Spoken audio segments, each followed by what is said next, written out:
Assalamualaikum warahmatullahi wabarakatuh. Anak-anak sedang menyaksikan channel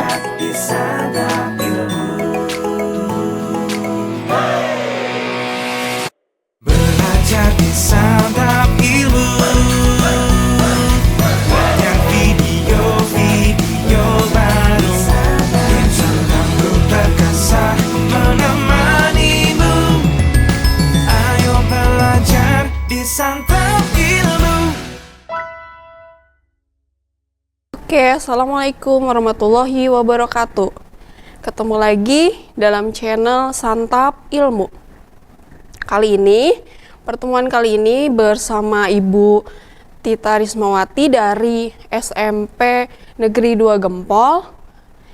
Kita akan membahas tentang gerak dan gaya. Oke, apa itu gerak? Gerak adalah perubahan posisi suatu benda terhadap titik acuan tertentu. Dalam kehidupan sehari-hari, kita sering melihat contoh gerak seperti mobil bergerak di jalan, jam dinding yang berdetak dengan kecepatan konstan, atau kucing yang mengejar bola. Kemudian ada 3 jenis gerak. Yang pertama, gerak lurus. Contohnya mobil yang bergerak di jalan yang lurus. Contoh yang kedua, gerak beraturan. Contohnya itu ada jam dinding yang bergerak dengan kecepatan konstan. Contoh yang ketiga, ada gerak tidak beraturan. Contohnya itu kucing yang mengejar sesuatu. Kemudian kita bahas gerak benda. Bagaimana caramu berangkat ke sekolah? Apakah ada yang naik mobil, motor, sepeda, atau ada yang berjalan kaki? Ketika kamu berangkat dari rumah menuju ke sekolah, kamu dikatakan telah bergerak. Kenapa? Karena ada perubahan jarak dan posisi. Gerak bisa terjadi karena adanya gaya yang bekerja pada benda tersebut. Kemudian yang selanjutnya, perpindahan dan jarak tempuh benda. Makhluk hidup bergerak dengan kemauan dirinya sendiri, sedangkan lemari bergerak karena didorong. Jarak tempuh bisa dikatakan dengan panjang lintasan yang dilalui dalam selang waktu tertentu. Sedangkan perpindahan itu perubahan posisi dari posisi awal ke posisi akhir dalam selang waktu tertentu. Nah, kemudian untuk mengetahui apa itu posisi, perpindahan dan jarak tempuh, kita memerlukan bantuan sumbu koordinat. Bisa dilihat, di situ ada sumbu koordinat, sumbu X dan Y. Jika benda hanya bergerak lurus pada garis lurus, maka kita cukup menggunakan satu sumbu koordinat, misalkan sumbu X atau sumbu Y. Itu kalau lintasannya itu garis lurus. Kemudian gerak ini disebut gerak satu dimensi. Dapatkah kalian menuliskan contoh benda yang bergerak dalam satu dimensi dalam kehidupan sehari-hari? Coba, ada apa aja? Oke. Contohnya nih, kita akan mencoba pada gerak satu dimensi dengan posisi dilambangkan pada simbol X. Coba perhatikan gambarnya, ada tuh di samping. Misalkan rumahmu sebagai posisi awal atau X0. Karena tempat mulaimu bergerak dan sekolah sebagai posisi akhir, XT. Kemudian jika rumahmu sebagai posisi awal, maka diberikan angka 0 meter karena posisi awal belum bergerak. Adapun posisi sekolah terhadap rumahmu misalkan memiliki nilai 150 meter. Dapat kamu hitung total perpindahanmu dari rumah ke sekolah dalam sebesar 100 meter. Dalam kurung 100 meter dikurangi 0 meter. Nah, perhitungan ini bisa menggunakan rumus. Rumusnya itu delta X sama dengan XT dikurangi X0. X0 itu yaitu posisi awal, XT posisi akhir. Kemudian delta X itu perpindahan posisi. Itu adalah rumus untuk perhitungan perpindahan posisi. Kemudian ketika kamu tiba di sekolah, perutmu merasa sakit. Guru meminta kamu pulang ke rumah dengan segera. Jadi ketika kamu kembali ke posisi semula, setelah bergerak, kamu tidak melakukan perpindahan. Mengapa? Coba kita bahas sekarang ya di sini ya. Berbeda dengan perpindahan. Jika jarak tempuh tidaklah 0 tetapi bernilai 300 meter. Seperti itu.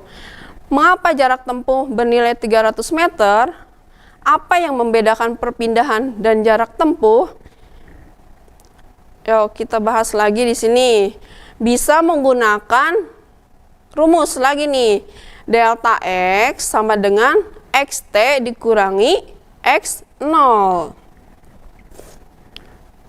Jika jarak awal itu 0, dikurangi lagi, pulang lagi ke rumah, 0 meter lagi, jadi sama dengan 0. Seperti itu. Kemudian gerak relatif. Kita bahas gerak relatif ya. Sekarang, saat kamu mengendarai sepeda dan melihat orang yang diam di jalan, di pinggir jalan, seakan-akan bergerak. Apakah ia benar-benar bergerak? Apa ayo, bergerak atau tidak? Tidak ya. Apakah termasuk bergerak nyata atau relatif?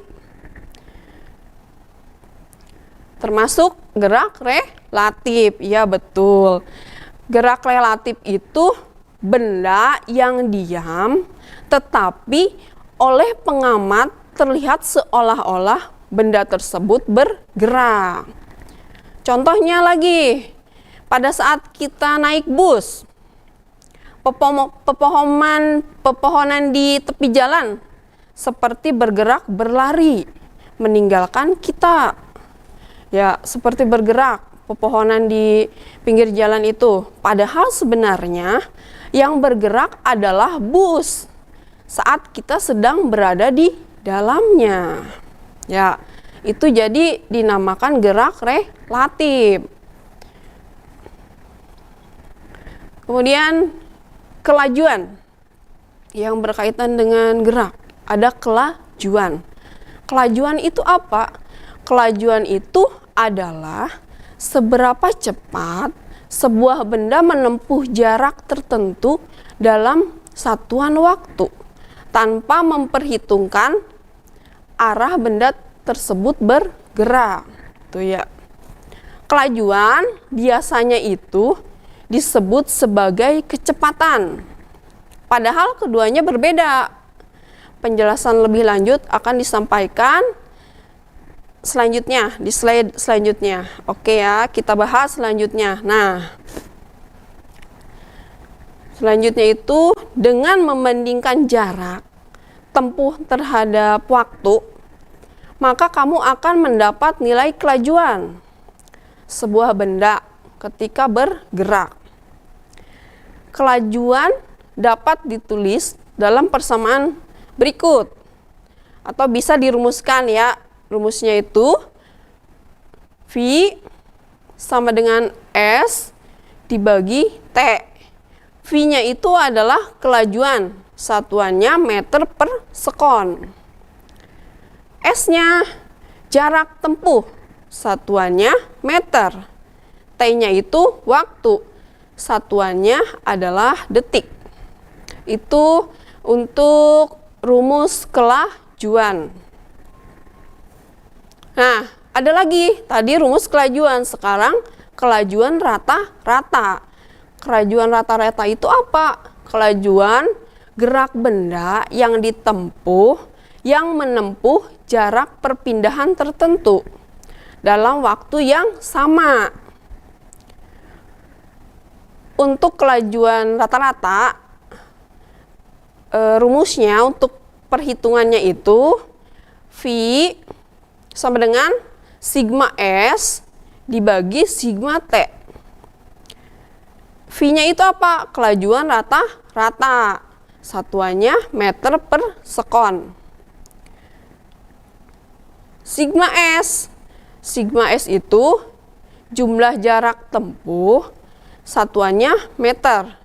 Sigma T jumlah waktu, satuannya detik. Itu untuk rumus menghitung kelajuan rata-rata. Oke. Selanjutnya, kecepatan. Tadi kelajuan, sekarang kecepatan. Kelajuan sama kecepatan itu berbeda. Sekarang kecepatan. Kecepatan. Pernah tidak kalian dijemput mobil pulang sekolah, tiba-tiba lebih awal datangnya daripada biasanya? Pernah?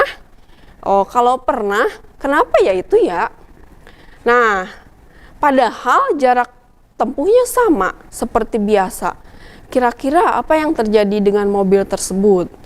Jadi datangnya itu lebih cepat, lebih awal. Kenapa? Ya, kita bahas sekarang ya.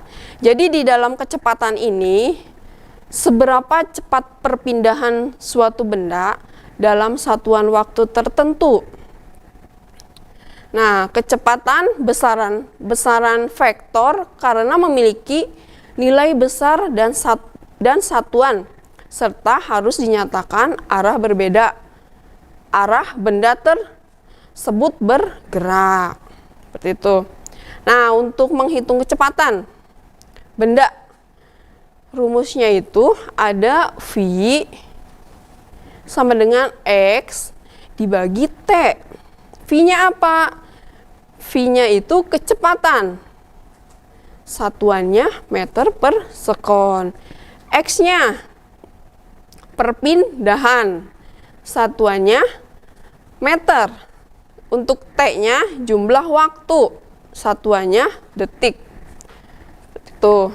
Kemudian, jika kamu dapat mengidentifikasi besaran gerak dalam variabel tertentu atau detik atau jam, maka kamu dapat menentukan kondisi benda tersebut di masa depan. Dalam satu detik, 1 jam, atau 1 hari kemudian benda tersebut akan berada di mana? Nah, kalian bisa menghitungnya dengan menghitung kecepatan rata-rata. Jadi di masa depan dengan menghitung kecepatan rata-rata kalian bisa menentukan kondisi benda tersebut ada di mana. Nah, cara menghitungnya itu menggunakan rumus V sama dengan delta X dibagi delta T. Ya. V itu kecepatan rata-rata, satuannya meter per sekon. Delta X itu perpindahan akhir dikurangi perpindahan awal. Ya, kalau delta X itu perpindahan akhir dikurangi perpindahan awal. Satuannya meter. Delta T. Delta T itu jumlah waktu. Jumlah waktu yang diperlukan. Satuannya detik. Kemudian, apakah kelajuan sama dengan kecepatan? Nah, ayo, apa menurutmu? Menurutmu apakah kelajuan dan kecepatan itu adalah hal yang sama atau berbeda? Perhatikan contoh soal berikut. Kamu berjalan lurus ke arah selatan sejauh 4 meter. Kemudian berbelok ke timur sejauh 3 meter. Jika diketahui waktu yang dibutuhkan dari titik awal ke titik akhir 5 detik, tentukan kelajuan dan kecepatan gerak yang dialami anak tersebut. Ayo kita bahas ya. Dari soal ini kita bisa lihat apakah kelajuan sama dengan kecepatan. Oke, kita bahas. Yang pertama, kelajuan dulu. Kelajuan dari soal yang tadi. Kelajuan sama dengan, kita menggunakan rumus kelajuan ya. Kelajuan sama dengan jarak dibagi waktu. Kelajuan sama dengan 4 ditambah 3 dibagi 5 waktunya. Jadi kelajuannya sama dengan 7 dibagi 5. Hasilnya 1,4 meter per sekon. Itu ya untuk kelajuan. Kecepatan. Kita hitung kecepatan sekarang. Coba lihat kecepatannya ya. Kita menggunakan rumus kecepatan. Rumus kecepatan itu perpindahan dibagi waktu.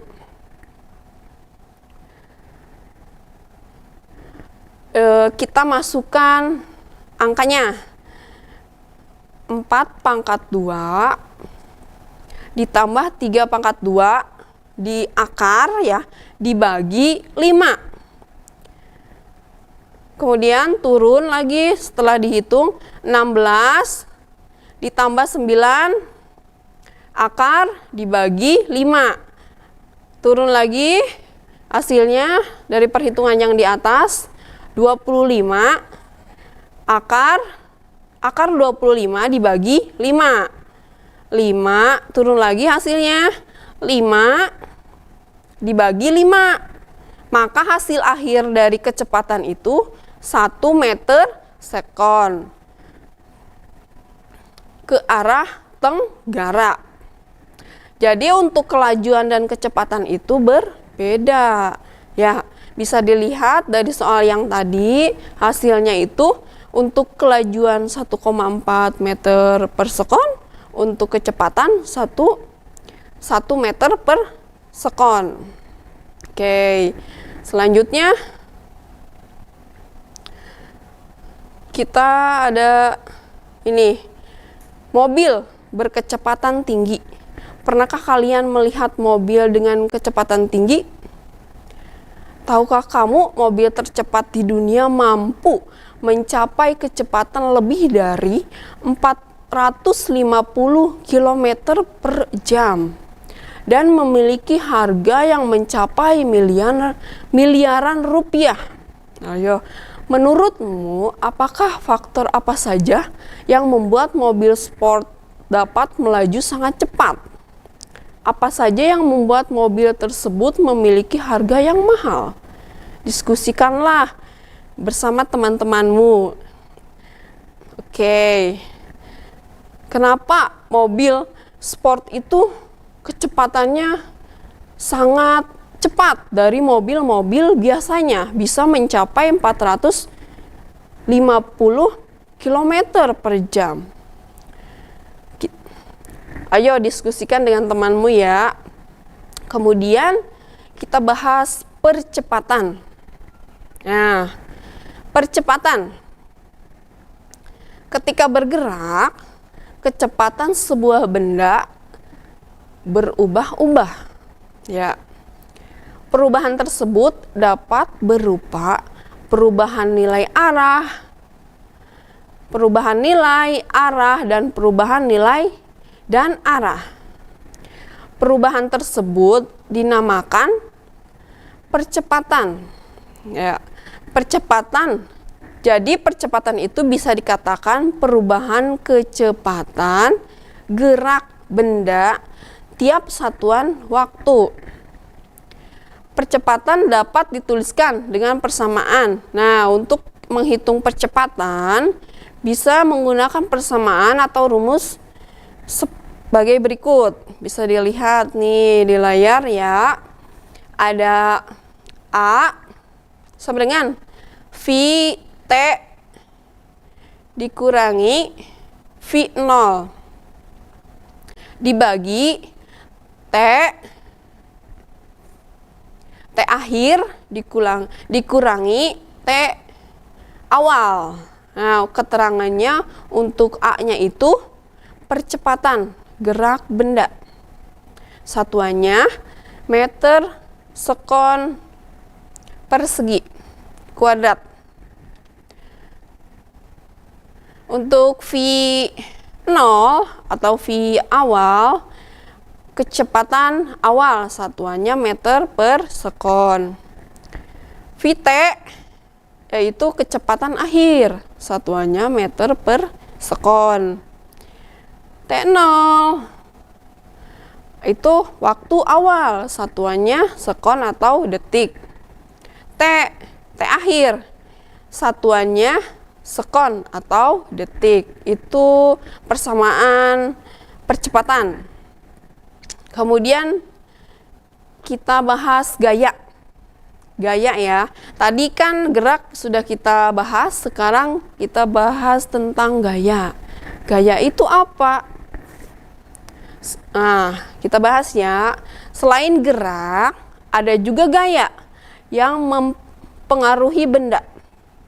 Gaya itu dorongan atau tarikan yang dapat mengubah posisi atau bentuk benda.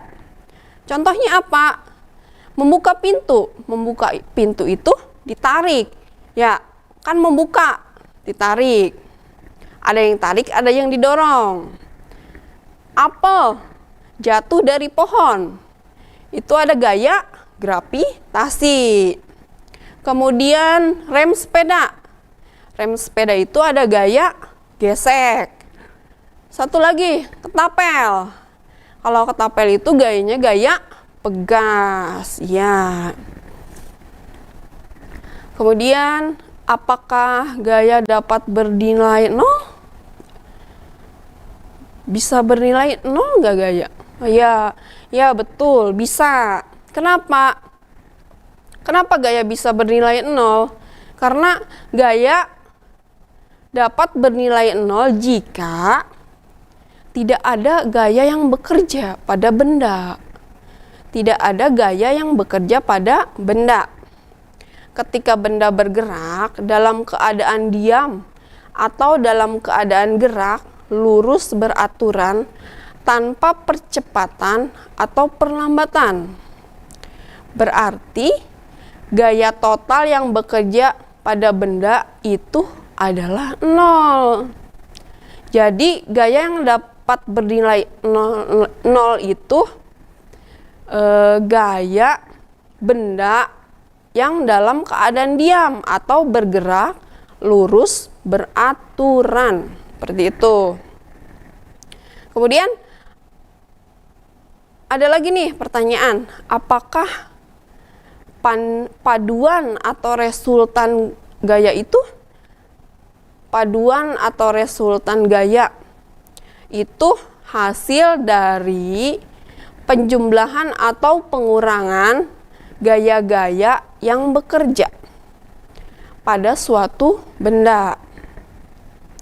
Jika gaya-gaya yang bekerja pada suatu benda itu searah, maka paduan gaya akan sama dengan hasil penjumlahan gaya-gaya tersebut. Namun, Jika gaya-gaya berlawanan arah, maka paduan gaya akan merupakan hasil pengurangan gaya-gaya tersebut. Jadi ada penjumlahan, ada juga pengurangan. Kemudian kenapa kita mendorong benda pertama kali terasa lebih berat dibandingkan dengan ketika mendorong saat benda sudah mulai bergerak? Kenapa? Ya, betul. Ketika mendorong benda pertama kali, benda tersebut berada dalam keadaan diam. Dan gaya gesek yang harus diatasi untuk memulai gerak adalah gaya gesek statis yang lebih besar dibandingkan gaya gesek kinestetis ketika benda sudah mulai bergerak. Seperti itu. Jadi ketika mulai menggerakkan benda yang pertama kali itu akan terasa sangat berat dan membutuhkan gaya yang besar. Kemudian ada 5 jenis-jenis gaya. Yang pertama, ada gaya dorong. Gaya dorong, contohnya, ayo sebutkan yang didorong tadi. Ada pintu, ya, membuka pintu, kemudian ada yang mendorong laci, seperti itu. Yang kedua ada gaya tarik. Tarik, contohnya itu ketika kita menarik alat pengukur baju, ditarik, itu gaya tarik. Kemudian gaya gravitasi, yang ketiga gaya gravitasi. Itu contohnya gaya benda jatuh ke bawah. Jadi ketika kita menjatuhkan benda ke bawah, itu yang bekerjanya itu adalah gaya gravitasi. Kemudian yang keempat ada gaya gesek. Gaya gesek terjadi ketika dua permukaan bersentuhan. Contohnya itu ketika kita akan menulis, ujung pensil dengan permukaan kertas akan ada gesekan dan menghasilkan sebuah tulisan. Itu contohnya ya untuk gaya gesek. Atau tadi rem sepeda, itu gaya gesek. Kemudian yang kelima ada gaya pegas. Gaya pegas itu contohnya pada ketapel, seperti itu.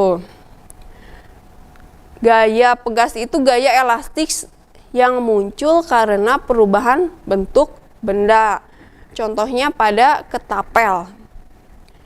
Nah, kita akan membahas hukum yang melandasi tentang gaya. Ada hukum Newton. Hukum Newton itu ada yang pertama hukum Newton 1.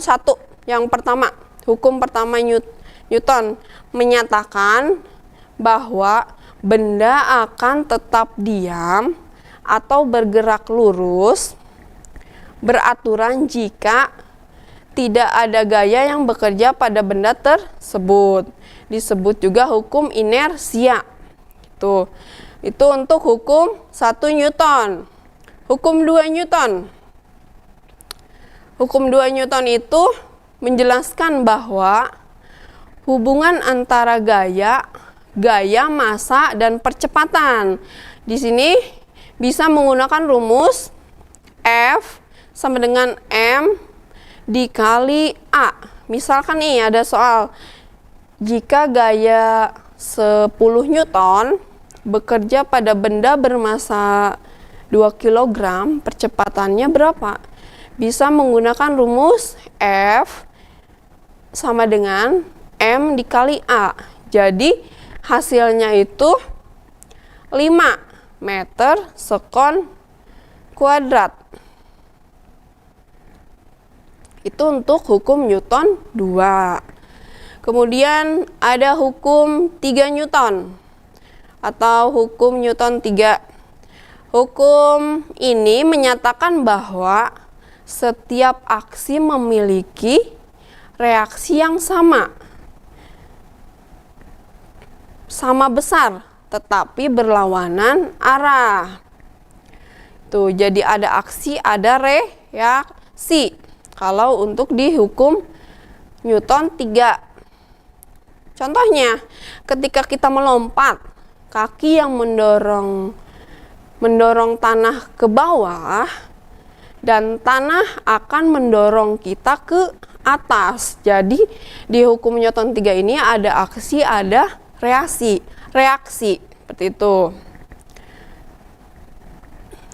Itu untuk hukum Newton 3.